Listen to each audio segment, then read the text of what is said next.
Hello friends, welcome back to my channel. कैसे हैं आप सब? होप आप सब अच्छे होंगे। जैसा कि आप सबको पता है, हमारी कॉस्ट अकाउंटिंग की सीरीज चल रही है, जिसमें आज हम अपना नेक्स्ट टॉपिक पढ़ने वाले हैं, जो कि है scope of cost accounting. Cost accounting का क्या क्या स्कोप होता है, मतलब किस किस जगह का कॉस्ट अकाउंटिंग का यूज़ किया जाता है। Collection and analysis of express like historical cost expenses होगा। यहाँ पे जो एक्सप्रेस लिखा है ना, ये एक्सप्रेस नहीं होगा, ये हिस्टोरिकल होगा। ओके, आप लोग इसको सही कर लीजिएगा। बोला जा रहा है किसी भी तरीके का एक्सपेंसेस हो, उससे रिलेटेड डेटा को कलेक्ट करने के लिए, एनालाइज करने के लिए, चाहे वो हिस्टोरिकल कॉस्ट हो, चाहे वो एस्टिमेटेड कॉस्ट हो, चाहे वो स्टैंडर्ड कॉस्ट हो। ठीक है, जिस भी तरीके का कॉस्ट हो, उस पर जो जिस भी तरीके का खर्चा किया जा रहा है, उस सारे खर्चे को कलेक्ट करने के लिए और एनालाइज करने के लिए हम लोग कॉस्ट अकाउंटिंग का यूज़ करते हैं। Measurement of production of the different products at the different stage of manufacture like specific order costing, operation costing etcetera.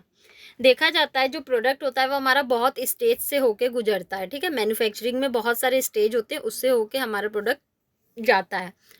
तो हर एक स्टेज में, हर एक प्रोडक्ट के प्रोडक्शन करने में कितना खर्चा आया, उसका भी मेजरमेंट हम लोग कॉस्ट अकाउंटिंग के थ्रू करते हैं। Linking up of production with the expenses like marginal costing technique, total costing technique etcetera.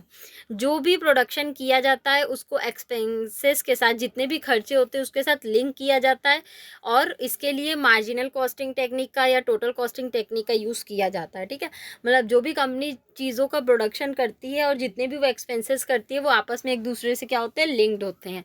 ठीक, इसमें भी कॉस्ट अकाउंटिंग का यूज़ किया जाता है। अब देखिए, cost accounting, formal mechanism by which cost of product and services are ascertained and controlled. It is the process of accounting for cost which being with the recording of expenditure and ends with the preparation of statistical data.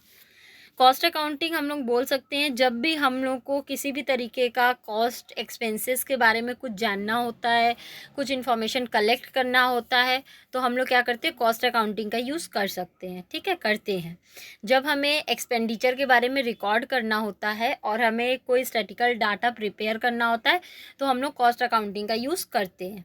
ठीक, हम लोग ये भी बोल सकते हैं कि जब हमें किसी खर्चे का, जो हम लोग जो फॉर्म कोई खर्चा की, जब वो इसको रिकॉर्ड करती है, ठीक है, जब वो स्टार्ट करती तो वो हमारा स्टार्टिंग स्टेज होता है, और जब वो क्या करती है, एक स्टैटिकल डेटा बनाती है, वो उसका लास्ट स्टेज होता है। ठीक, cost control involves the establishment of a standard of performance, measuring actual performance and comparing actual with the standard and taking corrective action.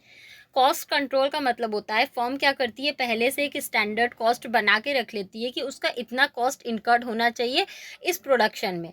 ठीक है, और जब वो प्रोडक्शन का फंक्शन कंप्लीट हो जाता है, तो उसके बाद वो क्या करती है, जो भी एक्चुअल कॉस्ट इनकर्ड हुआ रहता है उसको स्टैंडर्ड कॉस्ट से मैच करती है, और देखती है अगर स्टैंडर्ड कॉस्ट और एक्चुअल कॉस्ट में डिफरेंस है, तो वो डिफरेंस जानने का कोशिश करती है कि क्या रीज़न की वजह से एक्चुअल कॉस्ट और स्टैंडर्ड कॉस्ट में डिफरेंस आए हैं, और वो प्रॉब्लम जो भी हुई रहती है वो उसको सही करती है, ताकि फ्यूचर में कभी भी ऐसा ना हो।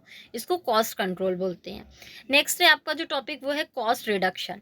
Planned positive approach to reduce expenditure, corrective function by continuous process of analysis of cost function etc. Cost reduction, company क्या करती है, ज़्यादा से ज़्यादा ट्राई करती है कि उसका जो भी कॉस्ट इनकर्ड हो रहा हो, उसके जितने भी एक्सपेंसेस हो रहे हो, वो कम से कम हो।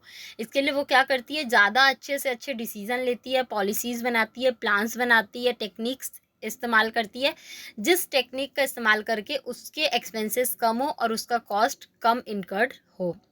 नेक्स्ट है और लास्ट टॉपिक है आपका cost audit, verification of the correctness of cost account and a check of following to cost accounting plans.